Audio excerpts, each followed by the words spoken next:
მოგესალმებით, ძვირფასო ტელემაყურებლებო და მოგახსენებთ, რომ თქვენ უყურებთ სატელევიზიო გადაცემა წუთი სოფელს, რომლის ავტორიც გახლავთ სრულიად საქართველოს გვარების წინამძღოლთა დარბაზის თავმჯდომარე ბატონი ირაკლი ბრეგვაძე. მე კი ამ გადაცემის წამყვანი ჟურნალისტი გოგიტა მელიქიძე ვარ. თქვენ კარგად იცით, რომ ეს ტრადიციული გადაცემა წუთი სოფელი, როგორც სიტყვიან, სადარაჯოზე დგას გვარების, საგვარეულო კულტურის, საგვარეულო ისტორიების, საგვარეულო პროცესების გაშუქებისა და წარმოჩენისთვის და დღესაც სწორედ აი ამ ტრადიციულ გზას, აი ამ ტრადიციულ მიზანს ვემსახურებით და ჩვენ მოგვიწევს საქართველოს ერთ-ერთი წარმოჩენილი, ღვაწლმოსილი და საკმაოდ დიდი ისტორიის მქონე გვარის შესახებ, ესეთი გახლავთ სონღულაშვილების გვარი, ღვთივკურთხეული გვარი, რომელიც დალოცვილია სრულიად საქართველოს კათოლიკოს პატრიარქის მიერ.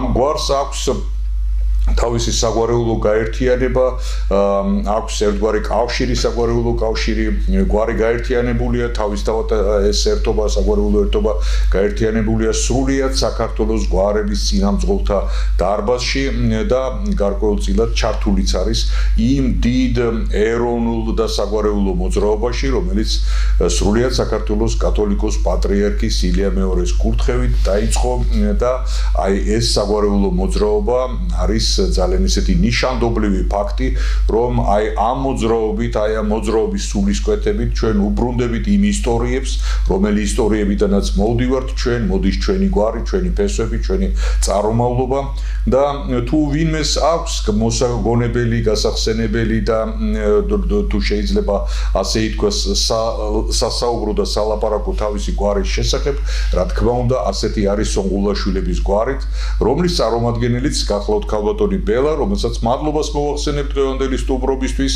და ჩვენ მზად ვართ ვისაუბროთ სონღულაშვილების კეთილმორწმუნე გვარის შესახებ. როდის დაილოცა თქვენი გვარი, ქალბატონო ბელა, პირდაპირ დავიწყოთ საქმით. მოგესალმებით, სასიამოვნო დიდი მადლობა ჩვენი მოწვევისთვის და დიდი მადლობა იმ საქმისთვის, რასაც თქვენ აკეთებთ, ეს არის ძალიან დიდი ფასდაუდებელი შრომ. გაიხარეთ. ჩვენ თუ არ დაგიფასებთ, ღმერთმა დაგიფასოთ და მიცოცხლეთ. ჩვენი გვარი დაილოცა 2015 წლის 12 ივლისს პეტრე პავლობას და გაერთიანდა ორი მიმართულება სადღეისოდ შემორჩენილი და არსებული. ეს არის სოფელ დიღმის მიმართულება და სოფელ ძირკოკის მიმართულება გურჯაანიდან.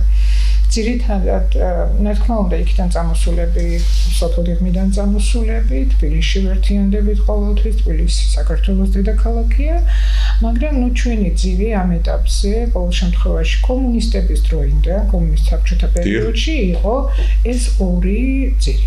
მაგრამ ჩვენ რა თქმა უნდა ვიცით, საიდან ვართ, ძალიან ძველი გვარია, ბევრმა იცის, რომ ეს უძველესი გვარია, ჩვენ სხვა გვარს ვატარებდით, ანუ ეხლა მესხური წარმომავლობაა თქვენ გვართან მიმართებაშიც, დავგლარჯით, აი თქვენ უფრო ზუსტი მონაცემი გქონიათ ამის. დიახ, ჩვენ მართლა არ ვიცოდით ჩვენი გვარის წარმოშობის ისტორია მართალი გითხრათ და ასე სრულიად შემთხვევით ვცდილობთ ხოლმე, რომ საიდანღაც შევაგროვოთ და ჩვენს შთამომავლობას შემოვვნახოთ და ვუთხრათ. ჩვენ ძალიან ძველები ვართ, ძველი სისხლი გვაქვს და ამიტომ ღირსეულად უნდა ვატაროთ ჩვენი გვარი, ყველამ აბსოლუტურად. იმიტომ რომ საქართველოს წინაშე რაღაცა კონკრეტული ღვაწლი ამ გვარსაც აქვს.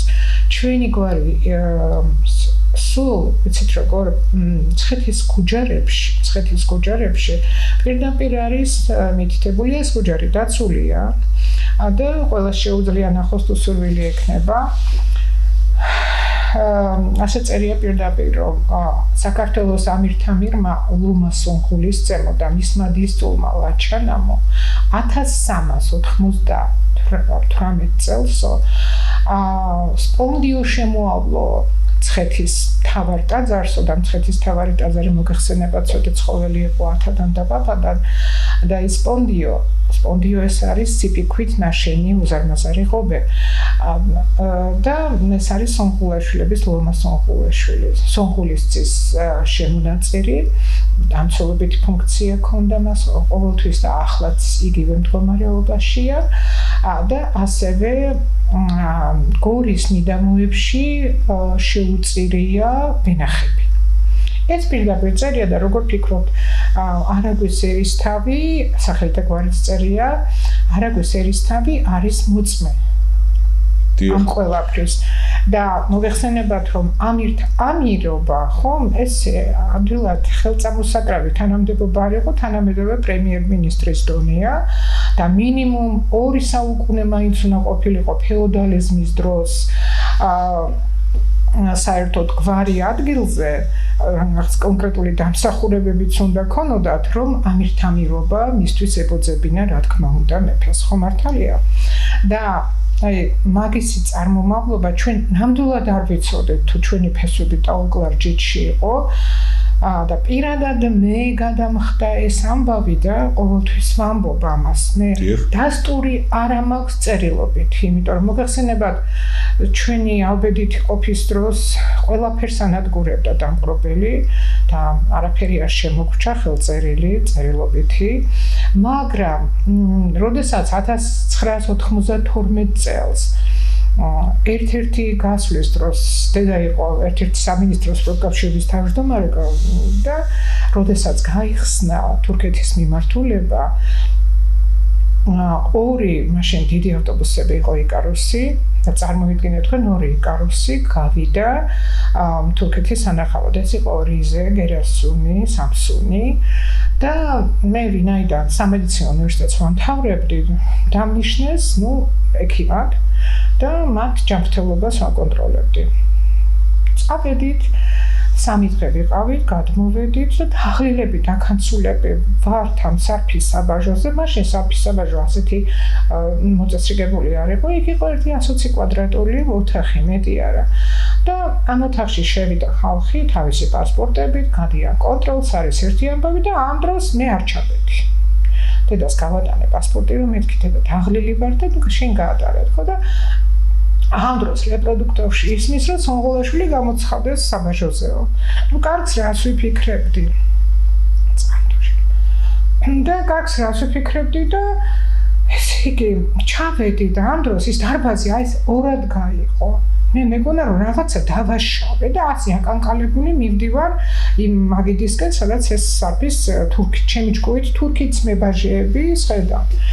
და ეს მათ საბაჟოზე ხდება და არა ჩვენ წარმოვიდგენთ. არა, თურქეთის საბაჟოზე ხდება ეს ყველაფერი და თქვენ წარმოიდგინეთ რომ ვარ აკანკალებული, გადაღლილი, გადაკანცული, მგონია რომ უნდა დამიჭირო და დედას არ შეეხება, ქალი გადათეთრებულია სახეზე, კარგს რას იფიქრებთ?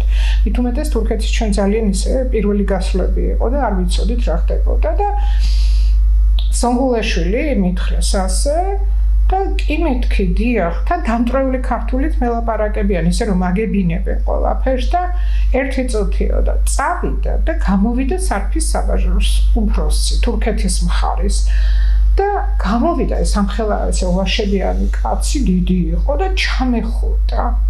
და მეუნება, ჩვენო ნათესავები ვართო და ხო წარმოგიდგენიათ რა დამემართებოდა ეხლა თურქეთისგან არ გამიხედი არასოდეს და ნათესავი რანაირად უნდა ყოფილიყო და დავიბენი ძალიან, მაგრამ მითხრა რომ აქო შენო ხარო სონღულის ცეთა შთამომავალიო. თურმე ესე იგი საუკუნეების წინ ყოფილა სონღულის ძეები, როგორც კავკასიის ძეები იყვნენ და ასე შემდეგ იქ სულ ეს ძეები იყო ყველა და აქ იყვნენ დიდი თავადებიო და ეს თავადების შთამომავლობა დღესაც ახლობსო და დღესაც ვიცით ვინა ვართო და მადლობაო რომ ჩამოხვედიო და უფრო მეტად უნდა იაქტიუროთო და ჩამოხვიდეთო და აღვადგინოთ კავშირებიო, ასე მითხრა და ძალიან ბევრი მართალია უკვე თქვენი გვარი აღარა გვაქვსო, ჩვენი გვარი, მაგრამ ყველამ ვიცით ვინ რა ვართო და სამწუხაროდ ყველანი გამაჰმადიანებულები არიან საუკუნეების წინ, მაგრამ ცნობიერებაში რომ გვარი სონღულისები იყვნენ შენარჩუნებული აქ და ძალიან პატივსაცემი გვარია დღესაც და ვიცით ყველაფერიო და ძალიან კარგი, ძალიან კარგი. თქვენ წარმოიდგინეთ, იქიდან ერთი ოჯახი კი ერთი შვილი წამოსულა, სადღაც აი 1200-იანი, 1200 წლის მიდამოებში ასე და წამოსულა საქართველოში, როდესაც გამუსულმანება დაწყებულა იქ და ასე უშველეს თავს. დანარჩენებმა დაკარგეს თავისი წარმომავლობა, საკმაოდ ისეთი რთული მდგომარეობის გამო, მაგრამ იციან ვინ არიან, მაგრამ ჩვენი გვარის შტო გამოიქცა ტაო-კლარჯეთიდან და იმ ერთი ადამიანის განაყარი ვართ უკვე ჩვენ ყველა სონღულაშვილი. უკეთეს გეტყვით. მე ქალბატონ თამარს ვახსენებდი ზედგენიძეს და ქალბატონი თამარიც ყოველთვის იმას ამბობდა, რომ ზედგენიძეები თქვენგან გამომავალი ვართ, სონღულაშვილები და სონღულის ძეებიდან მოვდივართ, ამილახრებით ჩვენგან მოდიან და სოლოღაშვილებიც ჩვენგან მოდიან. საუკუნეების განმავლობაში, რა თქმა უნდა, ჩვენ ცოტა შევილახეთ კომუნისტების დროს, საბჭოთა პერიოდის დროს საერთოდ ხსენება არ შეიძლებოდა, ბატონყმობა რომ გადავარდა, ხსენებად თავადაზნაურობა რა მდგომარეობაში ჩავარდა და ამ ყველაფერს ხსენებაც კი არ შეიძლებოდა ბატონო გოგიტა და ამიტომ ეს ვიცით ჩვენი წარმომავლობა. ხარეთ, ძალიან საინტერესო ისტორია მოგევით ახლა ქალბატონო ბელა და მე გეტყვით ამასთან დაკავშირებით, რომ იქ ისტორიული მესხეთის ტერიტორიაზე, რომელიც დღეს თურქეთის საზღვრებშია, დღესაც ცხოვრობს ხალხი, იმ ძველი მესხური წარმომავლობის ხალხი, რომლებმა ძალიან კარგად იციან ვინ არიან, ძალიან კარგად ფლობენ იმ ისტორიულ ფესვების ის განზომილებასა და მის რაობას და შემთხვევითი არ არის რომ ისინი ხშირად პოულობენ ხოლმე თავიანს ახლობლებს სხვადასხვა გვარის წარმომადგენლებთან და ის ფაქტი რომელიც თქვენ მოგევით დიახაც ამ შემთხვევაში თქვენ გვართან კავშირზე მეტყველებდა ბატონო გოგიტა დარჩა და ესე იგი პატივისცემის ნიშნად ჩვენი გვარის პატივისცემის ნიშნად სარფის საბაჟოზე ჩვენ გადასახადი მოგვიხსნეს ყველას მთელი ჩვენ ჯგუფში ვინც იყო 2 იკაროს ეს იგი სადღაც 120 ადამიანამდე ვიყავით და მაშინ იყო $5 გადასახადი ახლა შეიძლება არაფერი არ არის მაგრამ მაშინ საკმაოდ სერიოზული გადასახადი იყო და არავის არც ერთი კაპიკი არ გადაუხდია გვაპატიეს ეს სარფის გადასახდელი საბაჟოზე და მთელი გზა ეს 2 ავტობუსი ლოცავდა ჩვენს გვარს და უზომოდ ბედნიერი ვიყავი. მართალია ეს იყო პატივისცემა გამოხატული თქვენი გვარის მიმართ იმ თურქეთის მხარეს არსებული მუშაკისა, რომელიც ასრულებდა კონკრეტულ ფუნქციას იმ შემთხვევაში. რომელიც საერთო წინაპრის შთამომავალი იყო ჩვენი. ჩვენ ვამბობთ სონღულაშვილებს და გვაქვს ურთიერთობა რა სონღულაშვილებთან. ქალბატონმა ბელა მახსენა, რომ ამ გვარის პირველ სახე იყო სონღულის ძენი, ანუ კონკრეტული პიროვნების ძენი იყვნენ, კონკრეტული პიროვნების შვილები იყვნენ და ამ მათი ძეობა იქცა გვარად და შემდეგ იქცა იმ საგვარეულო ფორმად, ანუ სონღულაშვილების საგვარეულო ფორმად, რომელი ფორმითაც დღეს არის ეს გვარი ცნობილი. აქვე უნდა ითქვას, რომ სონღული არის შევარდენი, რომელიც ისეთი განსაკუთრებული შევარდენია, დიახ თეთრი ფერის შევარდენია და როდესაც ამ გადაცემას ვამზადებდით, ნახეთ გარკვეული მასალები ამასთან დაკავშირებით და უნდა გითხრათ, რომ ეს არის სამეფო შევარდენი, რომელიც განსაკუთრებული პატივისა და ღირსების გამოხატულებას წარმოადგენდა, როგორც სანადიროდ იყო, წორთნიდნენ და სანადიროდ იყენებდნენ და ეს თეთრი შევარდენი, განსაკუთრებული შევარდენთა შორის ესეთი განსაკუთრებული პატივითა და ღირსებით იყო იმთავითო ცნობილი და სახელდებაც სონღულზე და მერე სონღულის ძეებზე და შემდეგ იქიდან გამომდინარე სონღულაშვილებზე სწორედაც მოდის ამ განსაკუთრებულობიდან, ამ სილამაზიდან, ამ სამეფო პატივისცემიდან და ასე შემდეგ და ასე შემდეგ. ის რაზეც ჩვენ აქ საუბრობთ ახლა, რა თქმა უნდა, ამ საუბრის პროცესში ამისი მტკიცებულობის, ანუ არყოფის ის შესაძლებლობა არ არის და შეიძლება ითქვას, რომ მივიღოთ ეს ისე, როგორც ჩვენამდე ეს ინფორმაცია მოსული, თუმცა საჭიროების შემთხვევაში ყველაფერი ამის გადამოწმება შეიძლება. რაღაცის თქმა გინდოდათ, დიახ დაამატეთ. ბატონო გოგიტა სონღულთან დაკავშირებით დაგიმატებთ, რომ ეს არის ის შავარდენი, რომელიც ყველაზე მაღალი რაოს აკეთებს. ყველაზე მაღლა ადის და წარმოიდგინეთ თქვენ, ესე იგი ისეთი სისწრაფით მოდის, დარტყმა აქვს ძალიან ძლიერი და ამითაც ფასდება. ამიტომ ბაზიერები მასზე ძალიან დიდ ფულს ხარჯავდნენ და მე ერთ მომენტს მოგიყვებით თუ შეიძლება. ჩემი გვარის ერთ-ერთი ღირსეული წარმომადგენელი სარფში საბაჟოს ხელმძღვანელად მუშაობდა რამდენიმე წლის წინ და ნახა რომ დეკლარაცია შესებულია და არის სონღულის როგორ გითხრათ ფიტულები. აი ესე სონღულის ფიტულები და დაინტერესდა ახლა როგორია სონღულის ფიტულები, იმიტომ რომ თავისი გვარი აქედან მოდის და მოგეხსენებათ საფის საბაჟოსთან ახლოს თებში გაცხოვრობენ საქართველოს ტერიტორიაზე სონღული არ არის ახლა ამჟამად ისევ ტაოკლარჯეთში ცხოვრობენ და სხვათა შორის ძალიან ხშირად იქ იჭერენ და ბრაკონიერები აგზავნიან საუდის არაბეთში დაახლოებით კატარის პრინცს აქვს ძალიან დიდი მოთხოვნა ამ სონღულებზე განსაკუთრებით და თქვენ წარმოიდგინეთ რა მოხდა. მოუტარდეს ეს ფიტულები და აჩვენებენ გახსნეს შეფუთულია სონღულები 8 სონღული არის შეფუთული და რაღაცა ძალიან ცოცხლად გამოიყურებოდა. მოიყვანეს ვეტერინარი, განსინჯეს და გული წუთში ერთხელ ფეთქავდა. ესე იგი იყო სპეციალურად მედიკამენტოზურად ისეთ მდგომარეობაში ჩაყენებული, რომ ვერ გაეგოთ, რომ ეს ცოცხალი იყო. მიძინების რეჟიმში ხოდათ გადაყვანილი, რომ გამოიყვანათ საბაჟოზე, ხო? დიახ, როგორც ფიტულებად. რომ არ გადაეხადათ, რომ რაღაცა ბრაკონიერების მომენტი არ ყოფილიყო და ესე იგი თქვენ წარმოიდგინეთ, სასწრაფოდ გამოაყვანინა მდგომარეობიდან. სასწრაფოდ გადაარჩინა ეს 7 სონღული გადაარჩინა და ზოოპარკში არიან ეხლა ეს ჩვენი სონღულები. და ერთი დაეღუპა სამწუხაროდ და მადლობა ჩვენს გვარის წარმომადგენელს, რომ მან აი ასე დაიცვა. ძალიან მაღალი ღირებულება აქვს მართალი გითხრათ, სადღაც $60,000-მდე ღირს თურმე სონღული მაზიერთა ბაზარზე არაბეთის ქვეყნებში. მადლობა. ერთ დავამატებ კიდე. კი ბატონო. ჩვენს შავარდენს აქვს მოკაუჭებული ცხვირი და სონღულაშვილთა უმეტესობას მამაკაცებს ასევე კეხიანი ცხვირები აქვს. ნუ ქალები ვცდილობთ რომ არ ქონდეს კეხიანი ცხვირი, მაგრამ მამაკაცებს უმეტესობას კეხიანი ცხვირები აქვს. კი ბატონო, დაუბრუნდეთ საგვარეულო მოძრაობას და დაუბრუნდეთ უშუალოდ იმ კონკრეტულ საგვარეულო მოძრაობას, რომელიც სონღულაშვილების გვართან არის დაკავშირებული. თქვენ თქვით, რომ 2015 წელს მოხდა გვარის კურთხევა.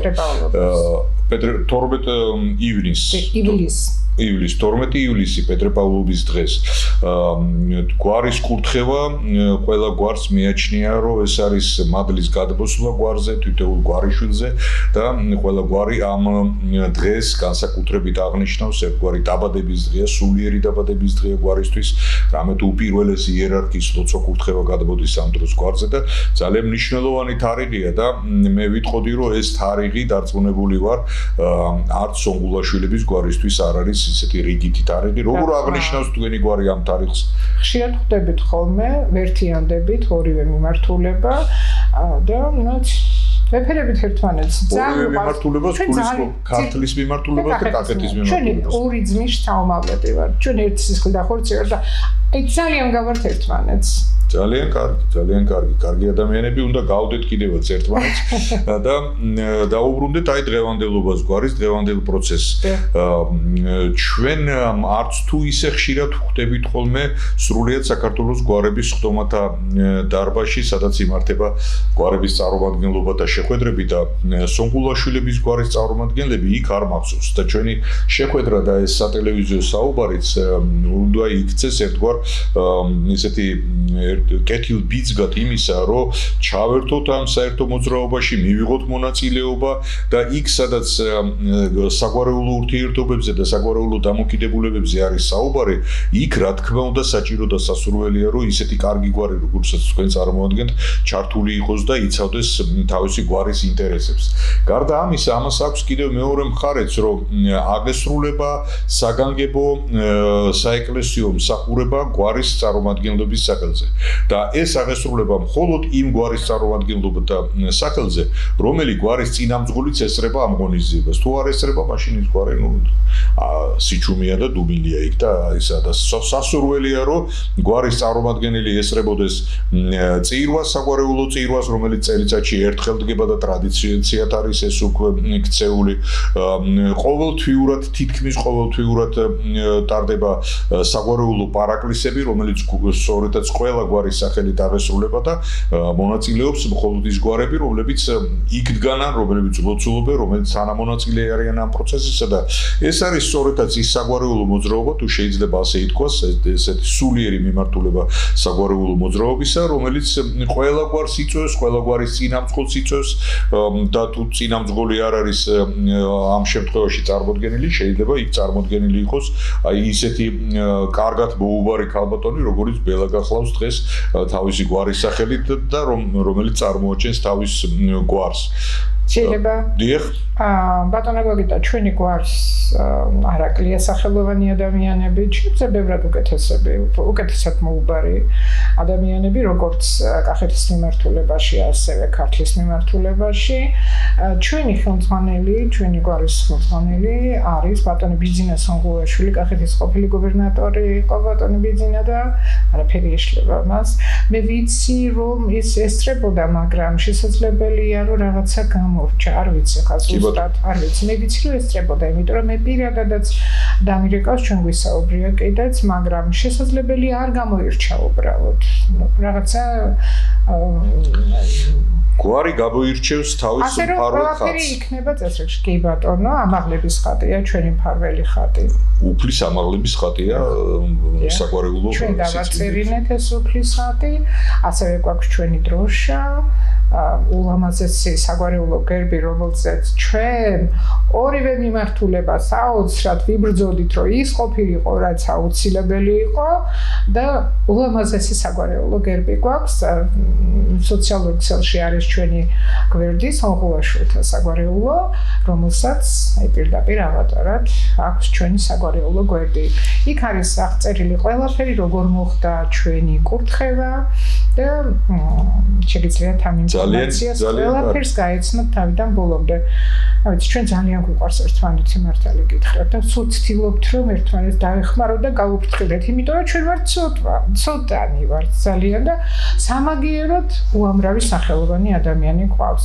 აი კახეთის მიმართულებას უფრო ყავს იურისტები, ეკონომისტები უფრო მეტად და აქეთ თბილისის ქართლის საფოლდიღმის მიმართულებას უფრო მეტად შემოქმედი ხალხი, ხატვრები, მსახიობები, ისტორიკოსები, არქეოლოგები და ასე შემდეგ. ძალიან კარგი. ექიმები ვარ ცოტა, სულ 3-4 ექიმი ვარ საერთოდ მე. ჰერალდიკის შესახებ, გვარის ჰერალდიკის შესახებ, გვარის საგვარეულო ხატის შესახებ და დროშის შესახებ ბრძანეთ თქვენ და მაყურებელს ექნება საშუალება, რომ ჩვენი საუბრის დროს გამოსახულებები ნახოს ფონზე გავაგა ეს გამოსახულებები და ნახოს როგორც საგვარეულო ხატი, ისე საგვარეულო დროშა და საგვარეულო გერბი. და სასურველია კიდევ გამახვილდეს ყურადღება იმ ისტორიულ პიროვნებებზე, რომლებიც დაკავშირებული არიან სონღულაშვილების გვართან და ჩვენ აი ვაჟა-ფშაველას ცნობილი ისტორიული სურათი ვნახეთ, სადაც ვაჟა-ფშაველას გვერდით სწორედაც სონღულაშვილები დგანან და მინდა ვისაუბრო თქვენთან ერთად აი ამ სონღულაშვილების შესახებ, ვინ იყვნენ ისინი, რატომ მოხვდნენ ვაჟა-ფშაველასთან, რა ღვაწლი მიუძღვით მათ ფშავთან საერთოდ და საქართველოს რელიგიურ არეალში. რელიგიური ვახსენე მხოლოდ იმიტომ, რომ ერთიც და მეორე პირიც შემოსილია სამღვდელო შესამოსელში და ისინი შესამოსელიდანაც ირკვევა, რომ სასულიერო პირები ბრძანდებოდნენ. ისინი იყვნენ გიგო და ვანო სონღულაშვილები და სურათზე ჩანს ვაჟა-ფშაველას შუაში დგას და გვერდზე ეს ადამიანები განსაკუთრებით გამოყოფდი გიგო თომასზე სონღულაშვილს. გიგო სონღულაშვილი კლიანს ეძახიან ახლა ჩვენ მიმართულებას ხო იცით როგორ არის სოფელდიღმელი იყო და ნუ თბილისთან მქონდა ნუ კარგი ურთიერთობა, ახლო ურთიერთობა, იმიტომ რომ სოფელი დიღომი ჩვენ როდესაც ერთად ვიკრიფებით ახლობლები, ხო, ჩემი სათვალთვალო ცალკე ისმება როგორც უძველესი ქალაქების. იმიტომ რომ მოგეხსენება ჯერ თბილისი არ იყო და დიღომი იყო. მეფე ფარნავაზმა ხო გახსოვთ დიღმის გამოქვაბულებიდან გამოიტანა ის განძეულობა, რომელიც შემდეგ დაედო საფუძვლად საქართველოს გაერთიანებას, ენათმეცნიერებას, დამწერლობას და ასე შემდეგ. და ამიტომ დიღმის კვალი და დიღმის საერთოდ ღვაწლი ჯერ კიდევ შეუსწავლელია. ამიტომ ალბათ კიდევ ბევრს გავიგებთ. რაც შეეხება გიგო ღდელს გარდა იმისა, რომ ვაჟა-ფშაველას მეგობარიც მაკაცი იყო, ასევე ალექსანდრე ყაზბეგის უახლოესი ადამიანი იყო და ამაზე აი ეს შემდგომ ქართულ ცეკვასთან დაკავშირებით, ქართულ ოპერის თეატრთან დაკავშირებით, ხომ ამას გავიხსენებთ, მე ვისაუბრებთ ამაზე და აქაც ღვაწლი მამა გიგოსი ძალიან დიდია. უყურეთ რაში იყო საქმე. ჩარლის ხეობა მე-19 საუკუნის დასაწყისში ჯერ კიდევ არ იყო გაქრისტიანებული, კერპთაყვანისმცემლობა იყო იქ, იმიტომ რომ მიუდგომელი ადგილები იყო და ვაჟა-ფშაველა და გიგო და ვანო სონღულაშვილებმა მთლიანად მთელი ჩარლის ხეობა მონათლეს, გააქრისტიანეს იქაურობა და თქვენ როდესაც ნებისმიერ ადამიანს შეუძლია მივიდეს ჩარგალში, ვაჟა-ფშაველას მუზეუმში და აი როგორც კი შედიხართ, მარჯვენა მხარეს უზარმაზარი ფოტოა, აი ის ფოტო, რომელსაც თქვენ აჩვენებთ და ზუსტად წერია იქაც ყველაფერი. ამიტომ მადლიერება ჩარლის მოსახლეობისა ჩვენი გვარის მიმართ საკმაოდ დიდია და ყველა მიცის იქ ეს ყველაფერი, ასე რომ საკმაოდ დიდი დამსახურება აქვს გიგო სონღულაშვილს განსაკუთრებით ჩარლის მოსახლეობის გაქრისტიანებაში. ძალიან კარგი. გავაგრძელოთ საუბარი და აი სხვა დამსახურებებზე, სხვა წარმოჩენილი პიროვნებებზეც გავამახვილოთ ყურადღება. მე არ მაქვს უფლება, რომ ჩვენი გვარის ლომა სონღულისას, რომელიც საქართველოს ამირთამირი იყო, მის მერე ინფორმაცია ჩვენ ფაქტიურად არ აქვს. შესაძლებელია იყვნენ საკმაოდ გამოჩენილი ადამიანები, მაგრამ არ შემორჩენილა ყოველ შემთხვევაში ჩემამდე არ არის, არ ვიცი. და მინდა ვისაუბრო 1874 წელს დაბადებულ ლექსო ალექსანდრე სონღულაშვილზე, რომელმაც ფსევდონიმად შემდგომ აირჩია ალექსანდრე ალექსიძე, სარეკლამო ბანერებზე იყო ეს, იმიტომ რომ პარიზში მიდიოდა ქორეოგრაფიის საერთაშორისო გამოფენა იყო და იქ 1895 წელს პირველი ადგილი აიღო და ოქროს მედალი ჩამოიტანა. ეს წარმოიდგინეთ თქვენ სამეფო რეჟიმი რომ არსებობდა. აქედან წავიდა სულ 4-5 მოცეკვავე ლექსოს ხელმძღვანელობით და სწორედ მან პირველმა შეისწავლა ფრანგი ბალერონებისაგან და ბალერინებისაგან ცეკვის ჩანაწერები. ცეკვა იწერება საერთოდ და პირველმა მან ჩაწერა ქართული ცეკვა შესაბამისი ნიშნებით და ეს ნამდვილად მისი დამსახურებაა და აბსოლუტურად ყველა ქართული ცეკვის ხალხმოსულმან მუშაკმა ისცის ეს ყველაფერი. ბატონ რეზო ჭანიშვილთან მქონდა ურთიერთობა სწორედ აი 2015 წელს, როდესაც 12 ივლისს მოხდა ჩვენი გვარის დალოცვა, 15 ესე იგი ივლისს უკვე უწმინდესის კურთხებით ახალგაზრდობის ცენტრში სამების დარბაზში ქვევით გაიხსნა უზარმაზარი გამოფენა ლექსო ალექსიძე სონღულაშვილის ღვაწლისა და აი მთელი ქართულ ცეკვის ყველა მოღვაწე იყო იქ ადგილზე, შესაბამისი სურათებიც გვაქვს, შესაბამისი დასკვნებიც არის და ოღონდ იცით რა არის და ყველა მაღიარა რომ ლექსო იყო პირველი, ამიტომ ლექსო ალექსიძე ნამდვილი გვარის სონღულაშვილი ითვლება ქართული ცეკვის პატრიარქად. ხა რა დამსახურება ჰქონდა გიგოს? გიგოს მამა და ლექსოს მამა იყვნენ ძმები. ამიტომ ბიძაშვილები. და ამიტომ გიგოს ლექსოს მამა, როდესაც ბატონყმობა გადავარდა, 5 ისინი ძმა იყო და გადაინაწილეს თავის ქონება და გიორგი ერქვა ლექსოს მამას. და გიორგი წავიდა თბილისში და გახსნა სამხერხაო მტკვრის ნაპირზე, მაგრამ არ იყო ახლა ისეთი ძლიერი სუსტია იყო ადამიანი იყო და ლექსო უკვე დაბადებული იყო და აწია რაღაცა მძიმე ხე და შიგნით რაღაც დაუზიანდა და ძალიან მალე გარდაიცვალა. და გაზარდა მერე უკვე ლექსო დედა.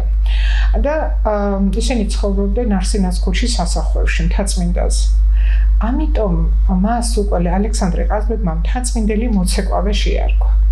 და მთაწმინდელი მოცეკვავის სახელით არის გამოქვეყნებული წიგნი, რომელიც ძირითადად ეყრდნობა ლექსოს მოგონებებს თავიდან ბოლომდე. ლექსო 14 წლის დადგა სცენაზე ოპერისა და ბალეტის ძრელ თეატრში, რომელიც დაიწვა და შემდგომ გააგრძელა უკვე მოღვაწეობა ახალ ოპერისა და ბალეტის თეატრში და მთლიანად სცენაზე იდგა 46 წლის განმავლობაში. მან დადგა პირველად ქართული ცეკვები. 8 წელი მისი არის აბსოლუტურად დაუფასებელი. ილიკო სოხიშვილი იყო მისი მოსწავლე. მოგონებებში წერია პირდაპირ, შემონახული პოქეს მოგონებები ნაბეჭდი ფორმით, რომ მოყვება რომ როგორ შეამჩნია ილიკო. ილიკოს არ ყავდა მამა, ყავდა მამინაცვალი და დედა აცხოვდა ფუნთუშებს და ილიკოს საძლებდა. 10 წლის ასაკში, ესე იგი, დაინახა ლექსომ ილიკო ქუჩაში და კიბეებზეო ისე კარგად არბოდაო, ისეთი მსუბუქი აკრა ქონდაო, რომ ხელი მოვკიდეო და სტუდიაში წამოვიყვანეო. პირველი ქართული სტუდია ლექსომ შექმნა სწორედ თანამედროვე სამხატვრო აკადემიაში და გახსოვთ ინოჩენცები რომ იყვნენ? თეატრის შენობა, ცნობილი შენობა, ისტორიული შენობა აკადემიისა. დიახ. ინოჩენცები, იტალიელი ინოჩენცები იყვნენ ჩამოსულები და ისინი ასწავლდნენ ევროპულ ცეკვებს. მაგრამ 1902 წელს ლექსომ რო ჩამოვიდა იმიდან, პარიზიდან და უკვე დაფასებული ადამიანი იყო, ინოჩენცებთან დაიწყო მუშაობა, მაგრამ ეს ამან გახსნა აზიური ცეკვების სტუდია, ქართული ცეკვების სტუდიას გუბერნატორი არ მიცემდა ამის უფლებას.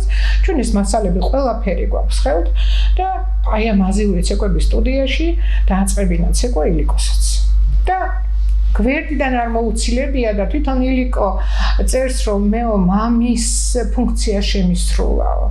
აი თქვენ წარმოიდგინეთ რომ რეზო ჭანიშვილის გახსენება გვაქვს, წერილობითი გახსენებაც კი გვაქვს და ბატონი რეზო გვიყვებოდა, მოგვიყვა უბრალოდ რომ როდესაც იმდენად უყვარდაო, იმდენად აფასებდაო, რომ ლექსო ის ქალბატონი ნინო რამიშვილი რომ გაიხურავდა გოგოებს გაიყვანდა კეიფიდანო, სადაც არ უნდა ყოფილიყავითო, ეგრევეო შეყრიდაო სკამებზეო და ჩემი მამის, ჩემი ლექსო სადაღრძელო ფეხზე დგომით სასწრაფოთო და ასეო ბიჭები ავარდებოდით ხოლმე მამაზე სკამებზე და ფეხზე დგომით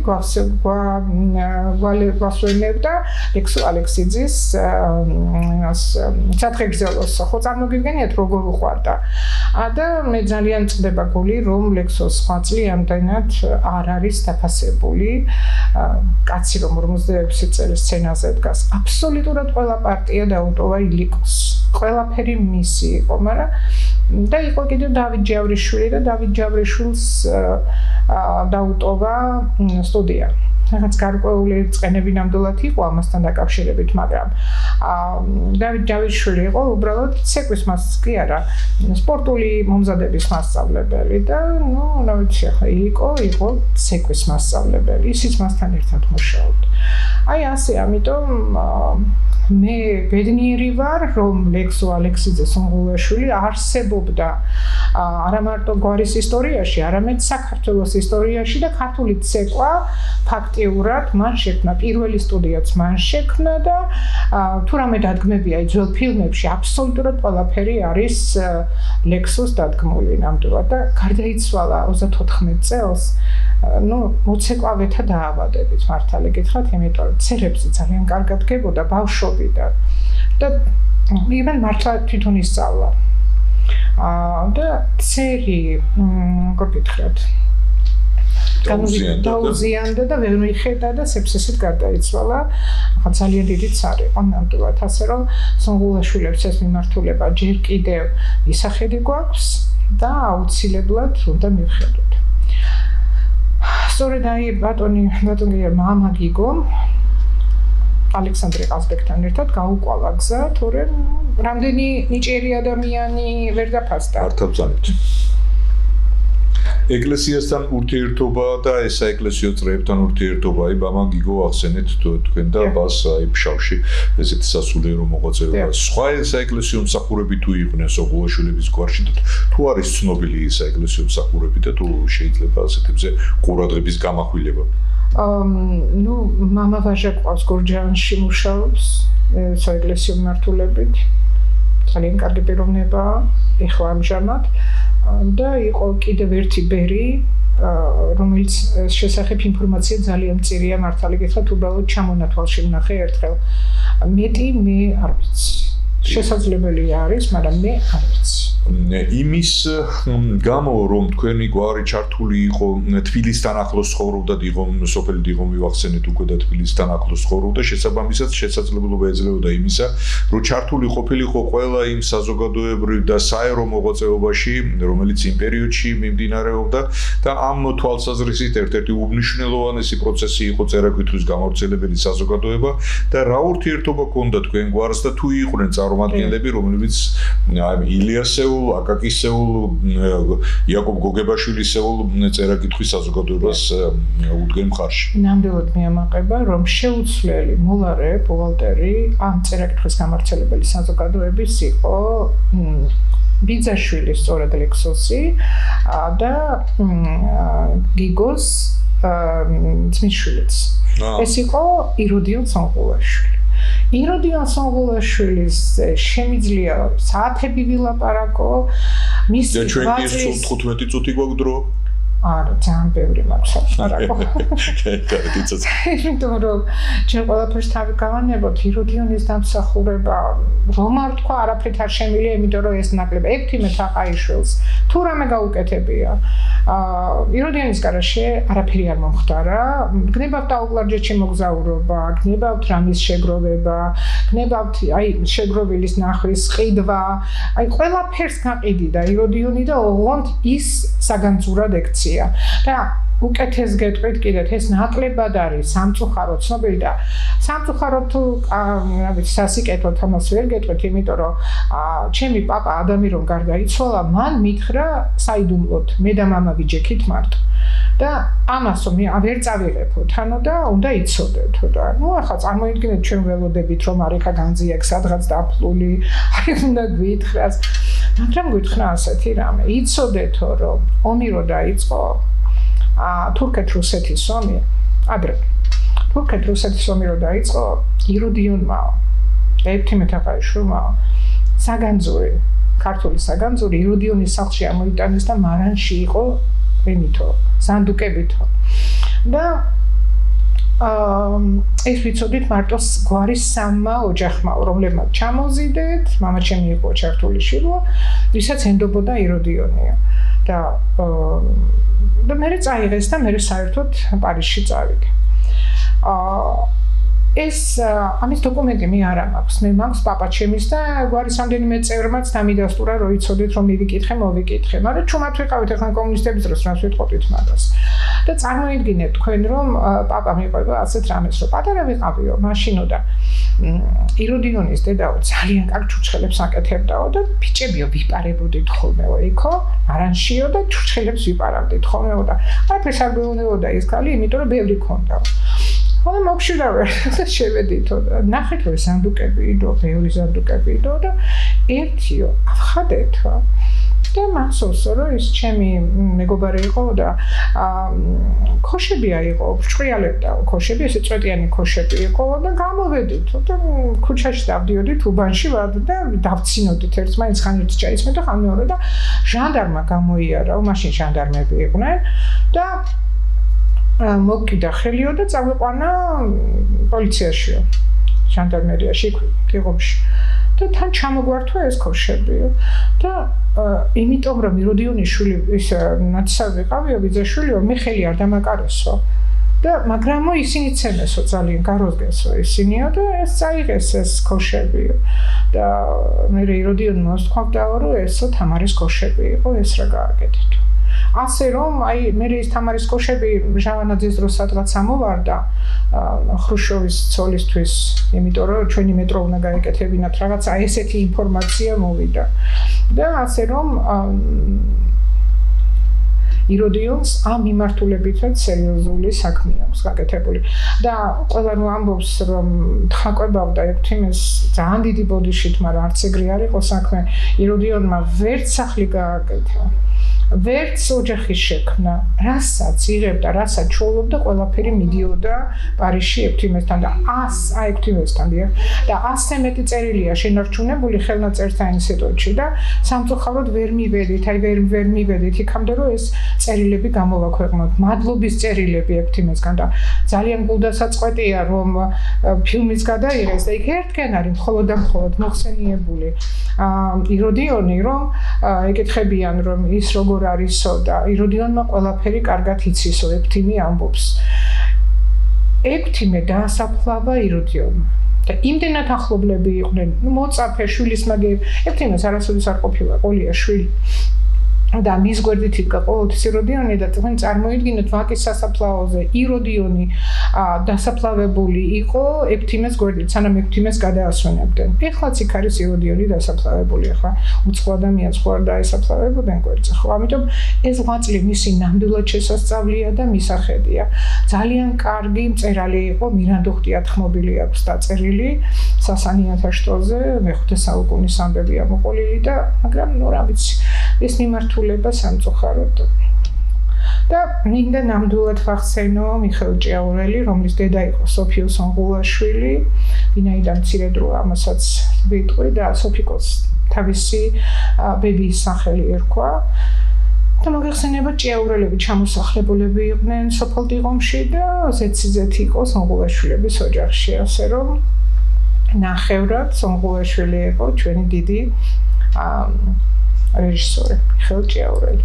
სოფიკოც ალბათ ჩვენიანია. კი ბატონო, გაიხარეთ, საინტერესო ისტორიაა ნამდვილად და ბოლოს ჩვენ გვეძლევა შესაძლებლობა იმისა, რომ მივმართოთ სონღულაშვილების გვარს და როგორც იტყვიან, პირდაპირ ეთერი გამოვიყენოთ გვართან დასალაპარაკებლად, გვარიშვილებთან დასალაპარაკებლად, მათ გასამხნევებლად და მინდა პატივისცემა და გიფიქსიროთ აქავე თქვენი გვარის მიმართ. ჩვენ ზოგი ვიცოდით ამ ისტორიების შესახებ და ზოგიც საერთოდ პირველად გავიგე ახლა და უნდა გითხრათ, რომ აღფრთოვანებული ვარ აი ამ კავშირებით, ამ ურთიერთობებით, ამ დამოკიდებულებით. რა თქმა უნდა, ეს დამოკიდებულება არ არის მხოლოდ ერთი კაცის და ერთი კერძო პიროვნების, არამედ რაღაცა საგვარეულო ნიშა, საგვარეულო საოჯახო ტრადიცია ამ ურთიერთობისა და დამოკიდებულებათა კულტურისა და სონღულაშვილების გვარს სწორედაც აი ეს ყველაფერი ამშვენებს და ნამდვილად საამაყოა ყველა იმ დასახელებულ პიროვნებასთან ურთიერთობა, რომელიც აქ იყო გამახვილებული ყურადღება. და მაშასე უსმენთ ქალბატონ ბელას, რომელიც ესაუბრება თავის გვარიშვილებს. მადლობა ამ შესაძლებლობისთვის. ჩემებო სონღულაშვილებო, ძალიან მიყარხართ. მინდა რომ გაიხაროთ, გამრავლდეთ. ღმერთისაგან დაუცვლელები იყავით. ჩვენ ძალიან დიდი გვარი გვაქვს. ძალიან ძლიერი სისხლი გვაქვს. ვერაფერი ვერ გადაგვაჯიშებს. და მინდა რომ გთხოვოთ, გიყვარდეთ ერთმანეთი. გიყვარდეთ თქვენი სამშობლო. და დაუდექით ერთმანეთს გვერდში. გაიხარეთ და გამრავლდით, იყავით ბედნიერნი.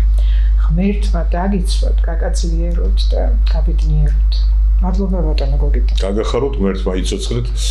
და როგორც უკვე ხსენებული იყო, ჩვენ საშუალება გქონდა კიდევ ერთ კარგ ქართულ გვარს, სონღულაშვილების გვარს შევხებოდით. ეს საუბარი შეიძლება ფრაგმენტულიც კი იყოს იმ დიდ ისტორიაში, რომელიც ამ გვართან არის დაკავშირებული, რომელზეც შემდეგში კვლავაც მოგვეცემა შესაძლებლობა რომ დაუბრუნდეთ და გავამახვილოთ ყურადღება და სწორედაც ამიტომ უნდა მივიხედოთ ჩვენი გვარებისკენ, ჩვენი ფესვებისკენ, ჩვენი წარსულისკენ, რამე თუ ჩვენ მხოლოდ მარტო ჩვენ არა ვართ. ჩვენ ვართ ის დიდი გვარები და ის დიდი დამსახურება, რომელიც თითოეული ჩვენთაგანის გვარს აქვს და მათ შორის სონღულაშვილების გვარს, რომლის შესახებაც საშუალება გქონდა ახლა მოგვესმინა.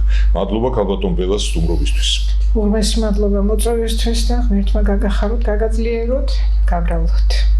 მეტი შესაძლებლობები მოგცეთ ღმერთმა და ჩვენს ბევრი გავაკეთებინოს ერთად საქართველოს. იცოცხლეთ მაყურებელს, კვლავაც ეიმედებოდეს თავისი სატელევიზიო გადაცემა წუთი სოფელი, რომელიც ყოველთვის დგას იქ, სადაც გვარების ინტერესებია, გვარების წარსული და მისი კულტურა არის შესასწავლი და გასაშუქებელი. გაგაცნობოდეთ, დიდი მადლობა.